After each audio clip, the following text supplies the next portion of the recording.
Iniheg po ng Budget Department na may special na proseso daw ang Department of Public Works and Highways sa pagbuo po ng National Expenditure Program o NEP.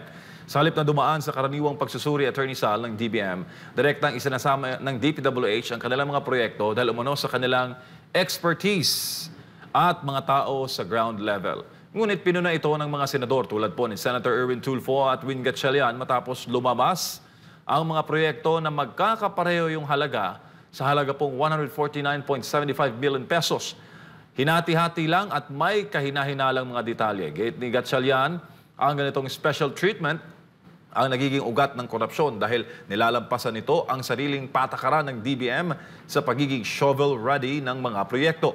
Binanggit din ang mga red flag gaya po ng duplicate projects, walang malinaw na plano o station numbers, at mga item na inuulit-ulit taon-taon. Ipanihiwatig naman ni Tulfo na maaaring ito ay kahalintulad ng pork barrel insertions. Kaugnay niyan, nagkaroon ng leadership shake-up sa DPWH matapos ang mga alegasyon ng flood control projects. Anong tingin mo sa performance ng dalawang senador na yan, Attorney Sal? Tinutukoy-tukoy nila kung saan yung problema.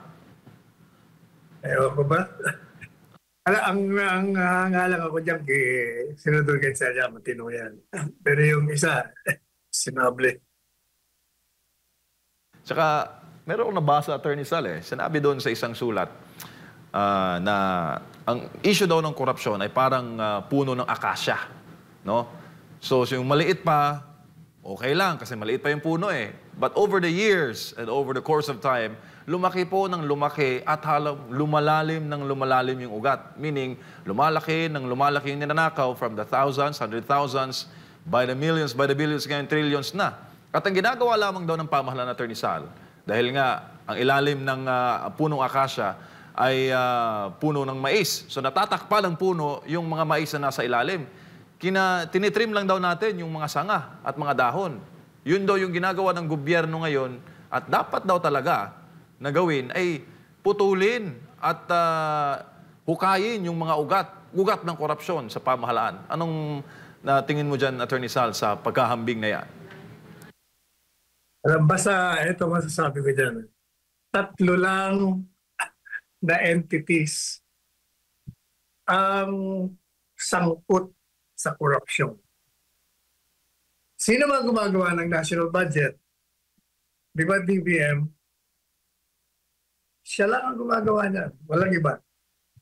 Pagkagaling sa DBM, saan pupunta? Sa Kamara de Representante, ayusin nila. Oh. Pinal sila di ba? Pag pinal na, saan pupunta? Sa Presidente. So 3 lang, DBM, Kamara, at saka ang Presidente. Kung itong 3 ito, magkukutsabaan, nandyan ang korupsyon. Pero kung ang isa sa kanila pumalag, publicly, hindi mangyayari yan. Pero wala eh. Complicit lahat sila.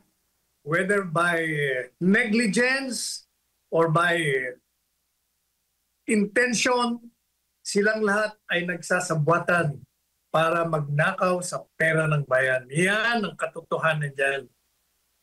Walang iba. Sige nga, puro pa sila tanong eh. Itong DBM, paano raw, sino raw nag-i-insert? Ito naman Kamara de Representante, hindi malaman. Jesus Maria Josep. Kayong 3 lang. DBM, Kamara, at ang Presidente, kayong 3 ang nakakalam kung paano ninanakaw ang pera ng bayan.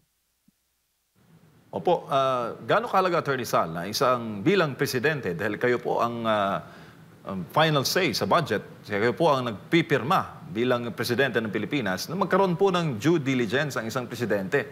Nakita po natin yan sa panig ni dating Pangulong Digong na marami siyang mga panukalang batas na binito dahil nga binabasa niya ang laman ng pinal na bersyon ng mga pinapipirmahan sa kanya ng mga panukalang batas. Lalo lang pambansang pondo, Attorney. Kaya nga sinasabi ko either negligent ka or kasabwat ka. Kasi kung hindi ka kasabwat,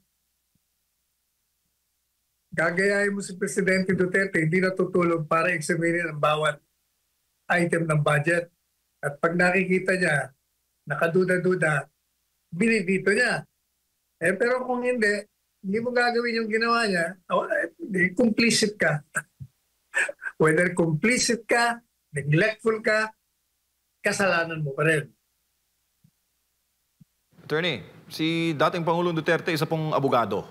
Ano ba ang kaibahan ng isang abogado at ng hindi abogado sa mga usapin na ito, lalo na sa pagsasagawa ng due diligence at pagdidesisyon kung mga desisyon mo ba ay may kaugnay sa rule of law o wala na? Ang abogado kasi, bago pumirma sa isang bagay, talagang ini-examine mo buti kasi pangalan niya nakataya doon. Alam niya, mananagot siya. Pero kahit na hindi ka abogado, pwede ka namang, meron ka namang abogadong pwedeng magbantay.